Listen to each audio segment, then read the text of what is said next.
صباح الخير. انا جيت. ازاي ما نتعرضش للخذلان في علاقاتنا؟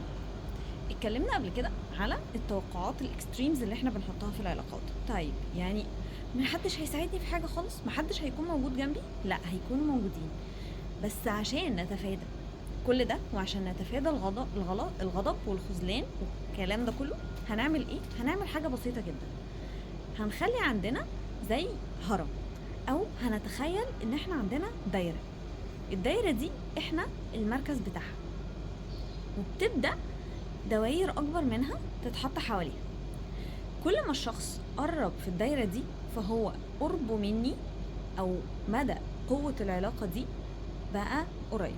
طيب ازاي هنقدر ان احنا نخلي الناس أو نرتب الناس في الدايرة دي؟ أولا واهم نقطة ان احنا هنحتاج ان احنا نتعرف على ناس كتير قوي ونتعامل مع ناس كتير، عشان مش كل الناس هتبقى قريبة مننا. احنا لازم تبقى الناس درجات في حياتنا، لازم تبقى الناس انا عارف ده فين وده فين وده فين. طيب الحاجة اللي ممكن تضايقني من شخص قريب مني غير تماما الحاجة اللي هتكون مضايقاني من شخص في اخر الدايرة. مش هيفرق معايا الشخص ده ممكن بنفس الدرجة.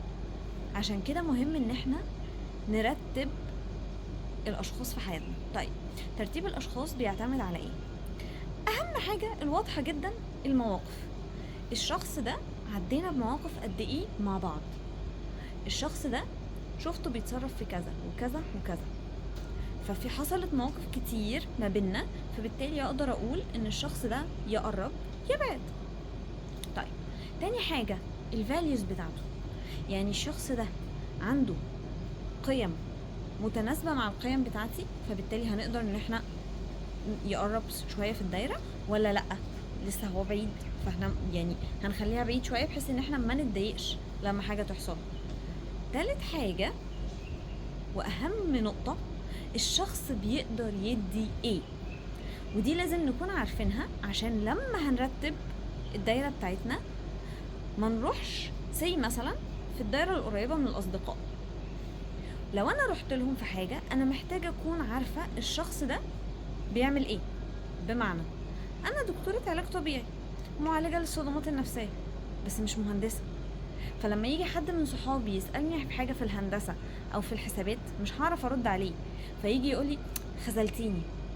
ده بالظبط اللي احنا بنعمله مع الناس، إن احنا رايحين لشخص هو مش بيعرف يدي الحاجة اصلا ونقول خذلتني. مش معنى ان هو بقى قريب مننا ان هو مطالب ان هو يعني عارفين اللي هو يقلب مصباح علاء الدين معانا خالص. الشخص ده بيقدر يدي ايه. لو حد جالي سألني على حاجة في العلاج الطبيعي او في التروما ثيرابي هجاوب عليه عادي، او في الحجامة هجاوب عادي، لكن سألني في الهندسة الحمد لله ولا الهوى، يعني ربنا معاه هو بقى، انا ما اعرفش. فبالتالي لازم نشوف الشخص ده عنده ذكاء في ايه، مهارته في ايه، عشان نقدر لما نروح له نبقى عارفين انا هعمل ايه، نبقى مرتبين حياتنا قبلها. ما جيش في لحظة مثلا انا متضايقة، طيب انا عايزة شخص انفجر معاه، ما تبقاش حياتي كده هنفجر مع اي شخص، لا لا لا، انا عارفة مين الاشخاص اللي هنفجر معاهم وهحدد نوع السبورت.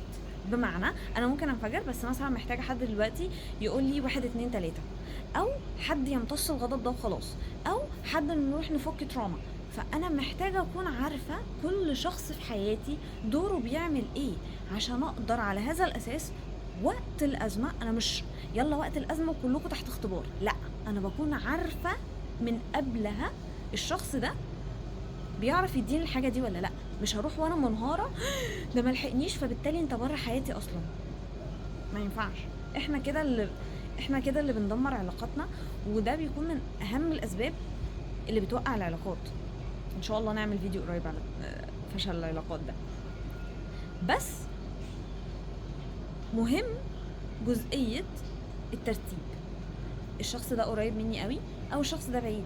الشخص ده ممكن اكلمه في النقطة الفلانية او اعرفه المعلومة الفلانية عن حياتي، وشخص تاني لا، ما يعرفش. انت تعرف ليه؟ يعني ليه؟ وعلى هذا القرب بنحدد الشخص هيكون مدى معرفته بحياتنا، مدى معرفته بشخصيتنا، قد ايه بيسبورت us، قد ايه بيكون جنبنا، قد ايه انا بسند على الشخص ده. وخلينا نتفق ان مش معنى اني بسند او معنى ان شخص عارف جزء من شخصيتي ان هو هي خلاص هو عارفني توتال، لا. انا ممكن جزء من شخصيتي بيبان مع الشخص ده، وجزء تاني مختلف بيبان مع شخص تاني، وجزء تاني بيبان مع شخص تالت. بالطريقة دي في صديق احنا هنخرج وهنتنطط وهنلعب مع بعض، وفي صديق تاني احنا هنقعد ونروح للديب توكس كلها، وفي صديق تالت احنا هنروح ناكل، يعني هنظبط الاكل كله، وفي صديق رابع احنا هنقعد نذاكر مع بعض. فلازم نكون محددين دور كل شخص في حياتنا ايه، ويكون الموضوع كلير بالنسبة لنا عشان نقدر يعني نبقى فاهمين انا هلجأ للشخص ده امتى، هكلمه امتى، وما نتعرضش للخذلان. صباحكم فل ويومكم حلو وعلاقاتكم كلها حلوه.